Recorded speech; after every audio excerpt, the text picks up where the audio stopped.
Et je le suis encore aujourd'hui, après ce chapitre-ci, mais je vais expliquer pourquoi. En fait, quand on regarde bien, franchement, Fairy Tail, à chaque fois, c'est beaucoup d'idées, et je le répète, et je le redis, et je le redis encore, parce que franchement, c'est une sorte d'avertissement qu'il ne faut jamais oublier. Il y a beaucoup d'idées, de belles idées, mais une mauvaise exécution. Alors ici, on a donc un chapitre prologue. Alors, franchement, normalement, je sais que peut-être certains d'entre vous se disaient, oh putain, il va exploser de joie et tout. Mais oui, j'explose de joie, c'est dingue. Ce chapitre, et les copains, ce chapitre est juste, what the fuck. C'est... Voilà, bref, en gros, ce chapitre est excellent de la part de la mise en scène de tout ce qui va se produire et ce qui se passe surtout actuellement dans le monde de Fairy Tail. Bon, alors, comme on le sait, les méchants, maintenant tout le monde le sait, Zeref est de retour, enfin, pas exactement de retour, mais je pense que le bruit commence à s'éveiller un peu partout. Acnologia, n'en parlons pas, et maintenant Tartaros, parce que bon, il reste Horation 16, ils sont tous en tôle. Grimoire Heart, il reste encore peut-être 2-3 membres, je crois qu'il restait Kane et Rusty Rose, je crois. On va savoir, on va savoir d'ailleurs ce qui est arrivé au pauvre Blue Note, s'il est retombé sur l'île au moment où Acnologia a désintégré l'île. Enfin, techniquement, il aurait été sauvé lui aussi, vu qu'il aurait été pris dans la Férisphère. Mais bon, ça encore, c'est un détail, je pense, on n'en a rien à foutre. Donc, concernant au début de ce chapitre, on a donc une réunion du Conseil magique à Aira. Donc, on a les vieux qui discutent, on a Doran Balt et Lar qui écoutent aux portes, d'ailleurs qui vont le payer très cher. Donc, ils commencent à discuter de ça et de trucs, machin. Voilà, on s'en tape un peu, ils sont prêts là, enfin prendre des mesures, il était temps, pour mettre fin donc un peu aux guildes noires. Ils se demandaient si c'était pas un peu d'ailleurs de la faute, enfin si c'était pas un peu les agissements de crimes sorcières qui étaient donc en cause, et finalement non. Certains d'ailleurs le grand, l'ancien chef du conseil, l'ancien, a pris part en disant que oui, mais c'est peut-être Tartaros eux-mêmes qui supprime un peu ses guildes pour essayer de recentrer un peu son effectif, tout ça. Et tout le monde lui rit à la gueule, évidemment. Et quand ça arrive, évidemment, la preuve du contraire, en gros, arrive souvent assez vite. Et là, elle ne peut pas arriver plus vite que ça. En gros, ce qui s'est passé, c'est qu'il y a un membre de Tartaros qui arrive et qui explose tout, qui s'appelle Jackal, qui a un design assez sympathique. Au moment donné, je me suis même demandé si c'était une sorte de chat, un Ixi, de fusionner un démon, allez savoir. Bon, évidemment, je pense que son apparence, il y a un chacal peut-être, je sais pas. Bon, voilà, c'est un autre membre donc des Nine Ghosts des 9 fantômes de la porte là. Et je suis très content de voir un autre membre du Kukimon. Comme je l'avais dit, on nous les présente en fait vite fait. Bon, juste on nous a présenté 3 des membres de manière assez spectaculaire, et de manière plus solo, c'est-à-dire Kyuka, Silver et maintenant Chakal. Et on a vu le reste à la fin de ce chapitre, mais j'y reviendrai. Alors que dire sur ce début de chapitre qui est vraiment génial, explosif. On a directement des morts dans Fairy Tail. Rappelez-moi quand était la dernière mort dans Fairy Tail. Ah oui, je me souviens, c'est vrai, c'était il y a 5-6 chapitres. Non, c'était il y a 10 chapitres. Il y a le tome précédent, mais on va dire qu'ils sont légèrement revenus à la vie après je sais pas, une sorte de truc où on a remonté le temps. Voilà. Comment sauver les morts. Mais là, j'espère qu'ils vont rester morts. Et j'espère que dans le chapitre prochain, on va pas nous dire non plus ah non, mais ils étaient légèrement à moitié morts ou légèrement blessés, mais Wendy est passé, tout va bien. Non, qu'ils restent morts, please. Please, ce serait bien parce que ça nous permettrait donc d'avoir une réelle progression dans l'histoire, le conseil magique qui tombe, le monde qui tombe en branle et tout le système magique, tout ce qui est la communication entre les guildes, tout ça tombe à l'eau. D'ailleurs, ça permet d'ailleurs aux guildes d'être un peu plus libres quant à l'enregistrement, c'est-à-dire qu'ils peuvent maintenant s'unir de manière plus tranquille, parce qu'il ne faut pas oublier que, par exemple, l'alliance entre les différentes guildes lors de l'arc contre Horation 16 est apparemment une alliance qui n'a pas été approuvée par le conseil. Donc, maintenant, je pense qu'il y aura effectivement une alliance, vu comment les événements vont commencer à tourner. Bon, alors donc on a Chakal, il y a tous les membres du conseil qui crèvent, on a donc le petit Doran Bolt là qui survit, qui survit, par hasard ou pas, je ne sais pas, la qui est mort, bah tant mieux pour lui, franchement, qu'est-ce qu'on avait à foutre, le mec qui d'ailleurs, je me rappelle au tournoi disait, ne vous inquiétez pas, on va capturer Jelal, on le laisse partir, on va le capturer après. Finalement, on voit bien à quel point il l'a vraiment capturé, il a même obéi aux ordres de Jelal. Super stratégie de capture, mon gars. Enfin bon, bref, il est mort, voilà, ça vous apprendra à écouter aux portes, bande de cons. Et en gros, on voit bien que la mission donc de Tartaros, c'est de...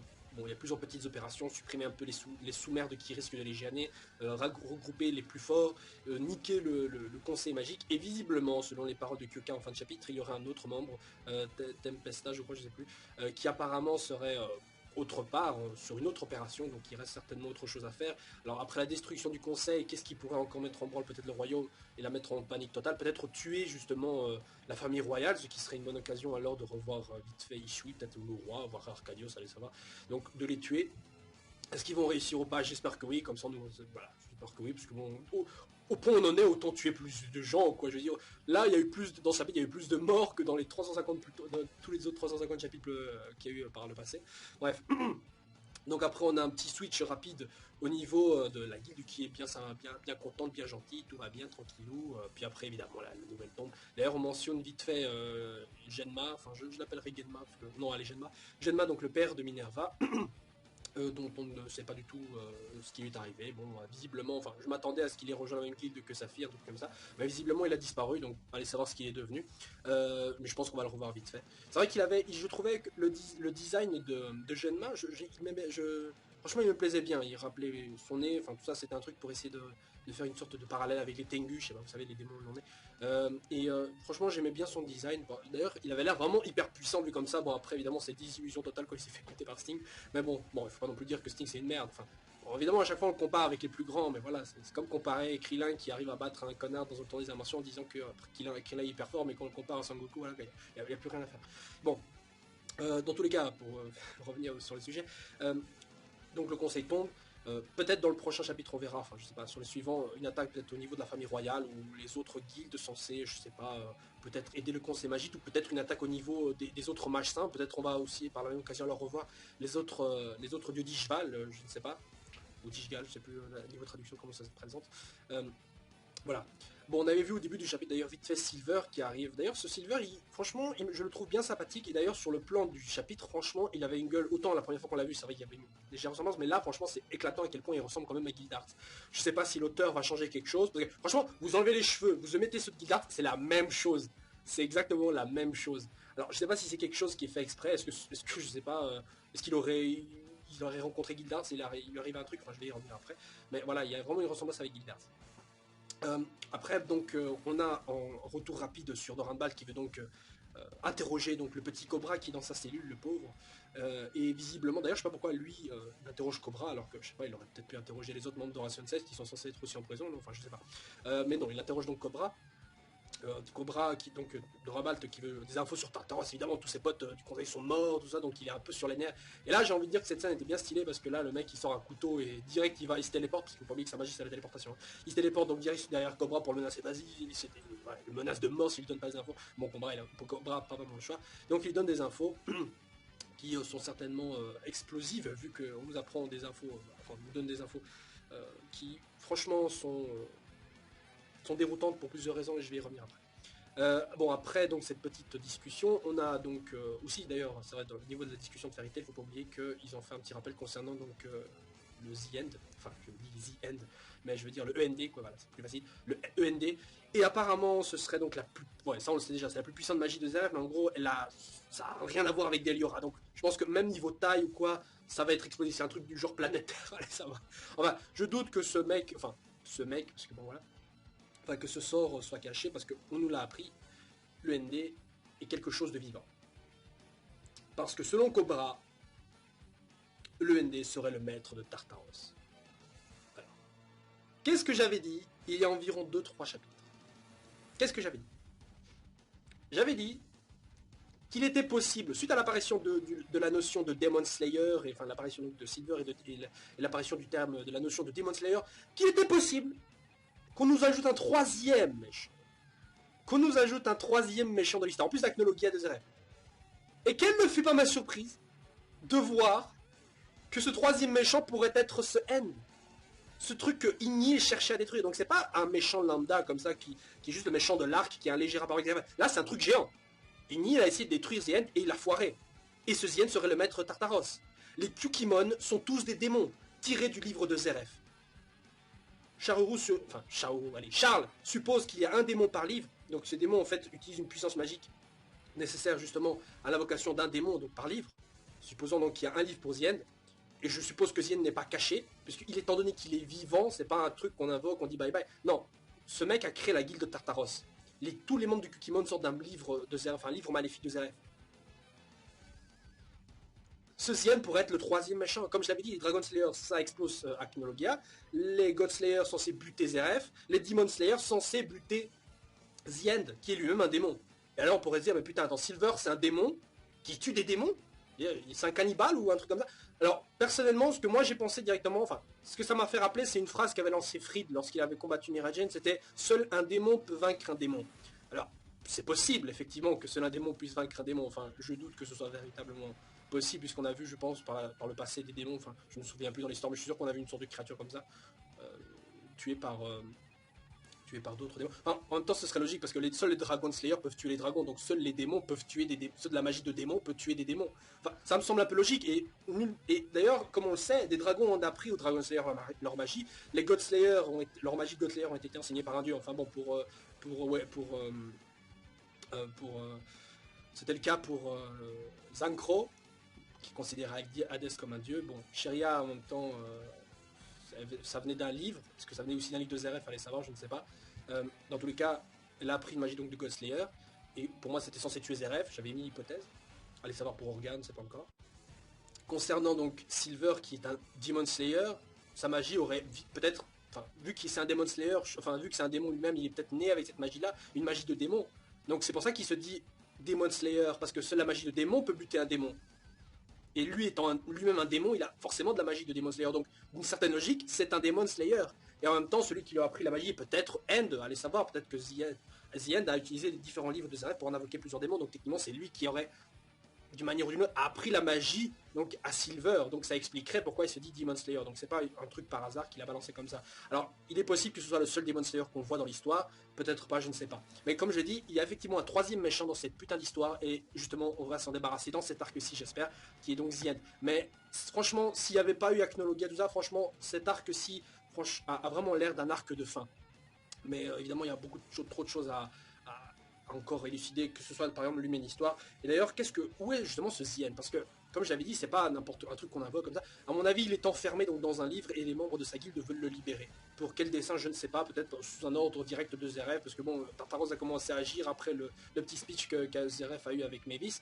Enfin, voilà, donc je pense qu'ils vont commencer à agir, qu'ils n'ont pas commencé à agir maintenant par hasard, ils ont reçu un ordre, je ne sais pas, de quelqu'un d'autre. C'est pour ça que j'avais dit qu'il était possible que Zeref soit le maître de la guilde de Tartaros, et j'étais pas loin, c'est Zien, un pote à lui, un monstre de Zeref justement, qui est à la tête de cette guilde. Comme quoi mes dons de divination, enfin de prévoyance, tout ça. Franchement, je suis même étonné, je commence même à avoir peur, et je commence aussi à me demander si ma théorie Natsu égale Acnologia commence vraiment pas à être du sérieux.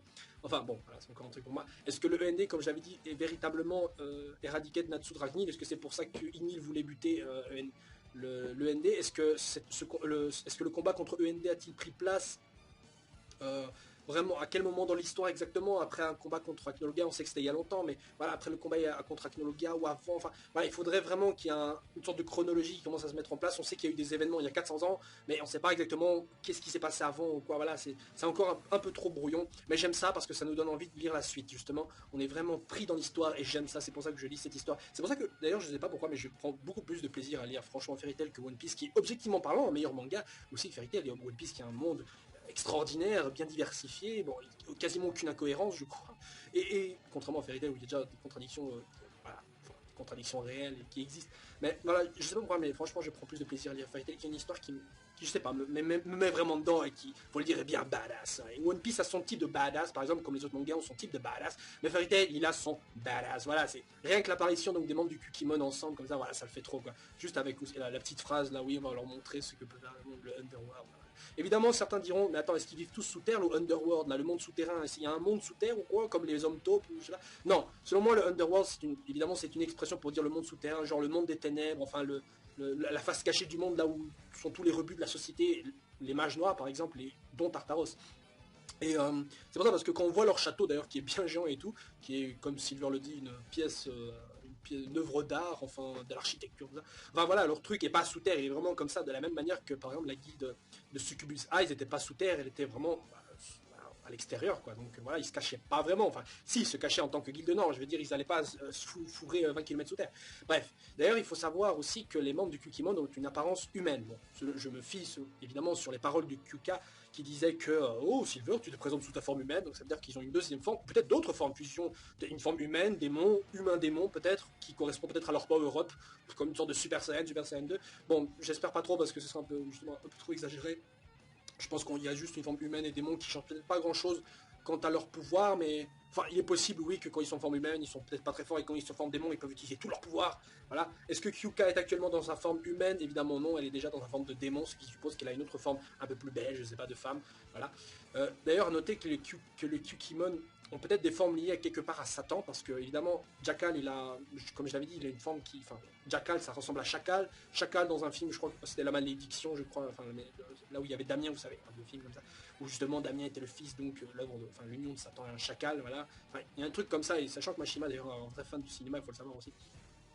Donc peut-être qu'il y a une... Voilà, comme de la même manière que Kyuka est une harpie, enfin voilà, il y a des harpies, l'enfer, voilà, il faut voir maintenant quel est le lien avec les autres membres. D'ailleurs, il faut savoir qu'un des membres est donc une fille avec les cheveux noirs, que je sais que beaucoup ont confondu avec Minerva, mais pour moi c'est totalement impossible, parce que de toute façon cette femme, si on regarde bien, elle a rien de Minerva, vraiment si on regarde bien, bon je sais que certains vont enlever le maquillage, les fronces, tout ça, non non, cette femme n'est pas Minerva du tout, parce que de là la considérer à l'élite, la considérer directement comme l'élite du Kukimon, ça le fait pas trop. Parce qu'avant même qu'elle soit comprise dedans, on dit qu'il y a 9 membres déjà. Donc ça veut dire que. Et on sait qu'il y en a deux membres qui manquaient donc à la petite réunion, c'était Jackal et Tempestad qui manquaient, qui faisaient une autre mission.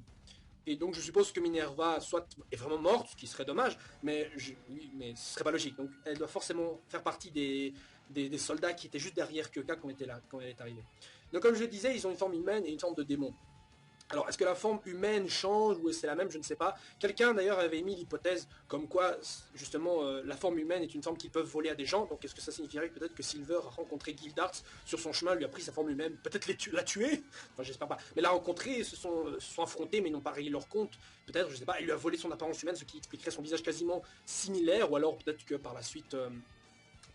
Mashima va changer un peu le design de Gildart, je sais pas, en lui allongeant les cheveux, peut-être en le rasant complètement, je ne sais pas ce qui... Ou peut-être lui mettre une barbe aussi, pourquoi pas. Enfin voilà, beaucoup de choses encore qui sont possibles et qui seraient vraiment bien cool à mettre en œuvre, mais comme je dis, ce serait vraiment très compliqué. Pour Mashima, je pense qu'il veut vraiment faire un truc très simple. Je pense qu'il il sait ce qu'il fait. Je suis très très content de la manière dont il met en place tout ce qui va se passer.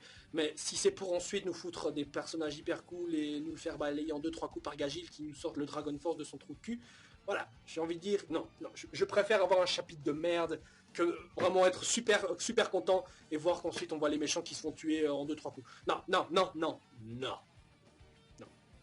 Bon, évidemment, maintenant que j'y pense, quand je disais que seuls les démons peuvent tuer les démons, je veux dire, mais alors comment ils vont faire Natsu, tout ça, c'est pas, voilà, ils n'utilisent pas de la magie de démon, comment ils vont pouvoir le faire? Alors c'est pour ça que je me suis dit, ah, peut-être qu'à ce moment-là, évidemment, Fairy Tail seul ne vaincra pas Tartaros. Peut-être serait-ce le moment, vu que le conseil vient de tomber, de refaire une alliance entre les guildes. Et c'est le moment parfait, juste après la fin donc des jeux magiques, où toutes les guildes sont maintenant un peu compagnons, tout ça, c'est le moment parfait. Et prendre l'élite de chacune des guildes. Bon, peut-être pas Ichiya, mais... enfin bon, je sais pas, les assigner à la garde du royaume, aller savoir, je sais pas. Mais revoir des persos comme Kagura, Jura, Lion aussi, voilà. Bon, et même Sting et Rogue, voilà, bon, d'accord. Et peut-être voir pour une fois Rogue utiliser son sabre, parce qu'à chaque fois que je le vois dessiner quelque part, il avait un sabre, mais il l'a jamais sorti ce couillon. Enfin, voilà, il faut, voilà. Donc, revoir des membres, je sais pas, ouais, comme je disais, Kagura, Jura, Lion, Sting, Rogue, Shelia, voilà, revoir tous ces membres, même Bacchus, enfin, voir tous ces différents membres de guildes revenir dans l'histoire et nous apporter vraiment une sorte de petit plus à ce monde de Fairy Tail. Peut-être aussi les mages, parce que Lydie mage saint, je veux dire, ils ne vont pas rester à se branler pendant que le conseil s'est niqué. Ils n'ont pas non plus le titre de mage saint pour rien. C'est vrai que c'est un titre, mais je veux dire, par là, ils ont quand même un statut respectable. Il y a des réunions de mage saint, tout ça. Donc je suppose que maintenant Makara va aussi prendre des mesures. Évidemment, c'est lui qui va forcément faire en sorte qu'il y ait une nouvelle réunion entre les guildes pour se dire, ouais, les gars, il faut unir nos forces et contrer Tartaros qui commence à faire des siennes. Maintenant, il faut dire que Tartaros, c'est quoi? C'est 9 membres principaux. Un maître de guilde du coup, qui a disparu, est enfermé, allez savoir. On ne sait pas où il se trouve. Et à part ça, qu'est-ce qu'il y a niveau soldat? Parce qu'on sait que Grimoire Hertz, il y avait plein de sous-fifres, tout ça, mais qu'en est-il de Tartaros qui détruit toutes les guildes affiliées à elle-même? Ah, celle-ci. Bon, on sait que Grimoire Hertz, les sous-fifres, c'était pas des sous-fifres d'autres guildes. Ils avaient donc le symbole de Grimoire Hertz sur eux. Donc Tartaros, je suppose qu'ils ont la même chose. Ils ont plein de petits soldats, je sais pas, une centaine, des milliers, je sais pas, qui font partie de Tartaros et pas d'autres guildes affiliées. Vous voyez ce que je veux dire? Donc ça veut dire qu'ils ont bien qu'ils aient niqué toutes les autres guildes, ça veut pas non plus dire qu'ils n'ont pas de soldats dans leur propre guilde, des sous-fifres de merde, qui ont avec le visage masqué, comme ceux derrière Kyuka par exemple, qui d'ailleurs je sais pas s'ils ont des unités propres à eux, parce que les soldats ressemblaient étrangement de la même manière, enfin ils sont habillés plus ou moins de la même manière, enfin un truc qui ressemble plus ou moins à ce que porte Kyuka aussi. Bon, c'est peut-être un hasard, allez savoir. Donc il faut aussi savoir que chaque membre principal de ces guildes noires ont en général un boss. Par exemple, dans Ration 6, c'était Brain. Dans Grimoire Earth, c'était Uxia. Alors, qui est celui parmi les Kukimon? Ça se joue, je suppose, entre Kyuka et Silver. Mais je pense que c'est Kyuka parce qu'on voit qu'elle prend la tête du groupe là. Donc, il y a moyen que ce soit elle. Ça ferait deux femmes déjà. Voilà, un truc bien dans Fairy Tail, c'est que franchement, les femmes sont pas dénigrées, contrairement par exemple à Bleach ou d'autres. Il y a 2-3 exceptions, mais franchement, Fairy Tail, là, on s'en fout. Les meufs, elles combattent à main nue, elles combattent bien. Et ça, c'est un truc que je trouve stylé. Et ça, franchement, ça rajoute du piment dans les histoires où, par exemple, les femmes, voilà, on a que des mecs, voilà, on a l'impression que ça tourne en rond niveau design, tout ça. Alors que les meufs, voilà, c'est un super nid à création de personnages, et je trouve ça vraiment cool. Bon, alors à part ça, qu'en est-il des infos réelles concernant ma théorie par exemple sur Natsu égale Acnologia? Il n'y a pas vraiment grand chose de nouveau, sauf qu'on peut se dire, ok, les démons peuvent se changer en humains, mais ça on le savait déjà techniquement, parce que les démons de Liga Luna, techniquement, ils pouvaient aussi se changer en humains. D'ailleurs, on pouvait se dire aussi, mais pourquoi ces couillons appellent une guilde s'ils peuvent changer délibérément de forme sans le savoir? Enfin, bon, voilà. En même temps, ils avaient perdu la mémoire, donc on peut les comprendre. Donc les démons peuvent changer de forme de démon à humain et humain à démon, visiblement. Donc est-ce que on sait que par exemple Arcadios disait que Acnologia était une créature similaire à Deliora, dans le sens, est-ce que ce serait aussi un démon? Est-ce que Acnologia alors peut se changer en humain, hein? Et si c'était le cas, ça voudrait dire alors que ma théorie Natsu égale Acnologia serait peut-être fausse. Mais j'ai également dit qu'il était possible que Acnologia provienne d'une autre époque, de la même manière qu'il pouvait y avoir le rogue du futur et le rogue du passé dans la même époque. Ben, il pourrait y avoir Natsu devenu Acnologia d'une autre époque et Natsu dans la même époque. Vous voyez ce que je veux dire? Donc ça veut dire que si Acnologia pouvait effectivement redevenir un humain, ça détruirait pas du tout ma théorie. Donc Acnologia, ce serait même d'ailleurs assez affligeant de voir donc le Natsu, le méchant Natsu démon, parce que je vois d'ailleurs dans les forums que cette théorie commence à remonter, et je suis très content. N'oubliez pas de partager d'ailleurs cette vidéo, n'oubliez pas, c'est une première personne à faire une théorie comme ça, et n'oubliez pas de signer et de vous abonner, de faire un petit message dès que vous voyez aussi un indice, c'est très important. Si vous voyez un petit truc, si vous avez un doute, n'importe quoi, n'oubliez pas de le notifier. Et donc la théorie commence à monter un peu partout, et elle la détruit pas forcément, pour l'instant. Donc Zeref lui-même, qu'est-il d'ailleurs? On peut se demander, est-ce que c'est un humain? Est-ce que c'est un démon? Est-ce que c'est un Dragon Slayer? Je ne sais pas exactement. Mais je veux dire, on ne sait pas non plus ce qu'est Zeref. Bon, on sait que c'est un mage noir, mais est-ce que c'est un démon? Voilà, ça, on ne peut pas le savoir non plus. Alors, j'avais aussi noté une sorte de similarité avec le The End et le Endless dans le manga Rave Master, qui était un truc géant comme ça. Enfin, bon, peut-être que je me trompe, parce que bon, ça commence légèrement à ressembler un peu, un truc, tout ça. Donc, j'avais émis alors une théorie, comme quoi il y aurait un lien alors peut-être avec le The End. Enfin, je ne l'ai pas mis en vidéo, mais une théorie entre le The End et l'Humaine Histoire. Parce que le The End a été libéré. Enfin, a été caché quelque part. Sûrement dans un livre que possède Tartaros qui essaie de l'invoquer. Mais je veux dire, Inil n'a pas réussi à détruire le The End. Mais le The End a quand même disparu. Parce que bon, un truc géant comme ça, enfin, je veux dire, un truc comme le The End, la plus puissante des magies de Zeref, si elle était encore libre, tout ça, on le saurait. Mais s'il agit pas, c'est que soit il a une bonne raison de pas agir, et ce serait con, je trouve ça, pourquoi illogique. Mais alors ça voudrait dire qu'il est enfermé, ce qui serait alors le plus probable, qu'il est enfermé quelque part. Mais si Inil n'a pas pu le détruire, ça veut dire que quelqu'un l'a enfermé. Je pense pas que ce soit les dragons qui l'ont enfermé. Est-ce qu'il y a un rapport avec l'humaine histoire? Parce que bon, on a la magie la plus terrible des RF, et on a la plus gentille magie pure qui brille, qui fait tout plein de petites étoiles, et qui a l'art magnifique selon Gildart, et qui est protégée par Fairy Tail. Et après on a Mavis qui s'oppose à Zeref. Zeref, la plus puissante magie noire de Zeref, c'est End, et la plus pure des magies de Mavis, c'est l'humaine histoire. Donc il y a peut-être un truc qui les opposera tôt ou tard. Est-ce que là on reverra alors... Est-ce que c'est ça la part d'ombre la part d'ombre de Fairy Tail, comme le disait Ivan, ce serait justement de contenir le pouvoir le plus magnifique du monde? Est-ce que ce serait ça? Je ne sais pas. Je ne sais pas. Ou peut-être que c'est ça que Tartaros cherche. Peut-être que Tartaros cherche aussi une histoire, mais bon, ça ferait un peu trop de foutre en même temps Tartaros et Grimoire. Enfin, et Raventail. Enfin, bon, je trouve ça un peu bête. Ça ferait un peu trop, je trouve. Déjà qu'Ivan a été une déception. Je veux dire, autant, ouais, envoyez l'Axus pour exterminer Raventail. Tout ça. Il a quasiment réussi à le faire. Donc voilà. Donc je veux dire, ça sert à rien. Donc. Mais ouais, il faut bien aussi leur trouver une utilité, parce qu'on sait qu'ils vont revenir, ces couillons. Ils vont revenir. Je veux dire, ça va pas être un pétard mouillé, Raventail. Je veux dire, on va forcément les revoir. On va pas les oublier. Non, on va les revoir. Please, Mashima. Renvoie-les-nous. S'il te plaît. Enfin, pas tous, parce que j'ai pas envie de voir Naru Pudding ou... ou Kuro Ebi, non, j'ai pas envie de voir ces couillons. Voilà, mais j'espère que c'est pas la dernière chose qu'on aura sur Raventail. Bon, à part ça, évidemment, je pense que j'ai fait, à part ça, donc j'ai fait, je pense un peu le tour de tout ce qu'il y avait à dire. Le prochain chapitre, donc, qui s'appelle les Nine Ghosts of the Gate, donc les 9 fantômes de la porte, donc le Kukimon, quoi. Donc, est-ce que c'est un chapitre qui va nous les présenter un peu plus de la même manière que le chapitre où Makarov est apparu en géant, on a pu un peu les interactions qu'ils ont entre eux, tout ça. Bon, évidemment, il nous manque encore des membres à voir, dont Tempesta, qui est encore en mission. Bon, Chaka, lui, l'a été envoyé, donc ils vont tous se réunir. Mais on voit qu'ils sont en marche. Alors, marche envers quelque part, ou alors c'est juste une marche, genre, on se réunit tous, on fait une marche bien badass, en disant une phrase qui claque la mort, mais en fait, tout ce qu'on va faire, c'est s'asseoir dans une salle de réunion. Non, je veux dire, est-ce qu'ils vont faire quelque chose maintenant, tous ensemble, ou pas? Enfin, on sait qu'il y a une grosse opération qui se met en moi, et c'est pas un bête truc qu'ils ont décidé la veille, quoi, enfin, je pense. Donc, il y a forcément un cerveau, quelque chose, quelqu'un qui leur a donné un ordre, et je suis sûr que c'est ça. Quasiment sûr. Quasiment sûr. Donc, sur ce, on se retrouve la semaine prochaine pour un autre chapitre qui pète sa race. Et je suis très content de faire partie des lecteurs de Fairy Tail. Et voilà, c'est tout. Sur ce, ouais, voilà. Bonne journée et à plus tard. Zou.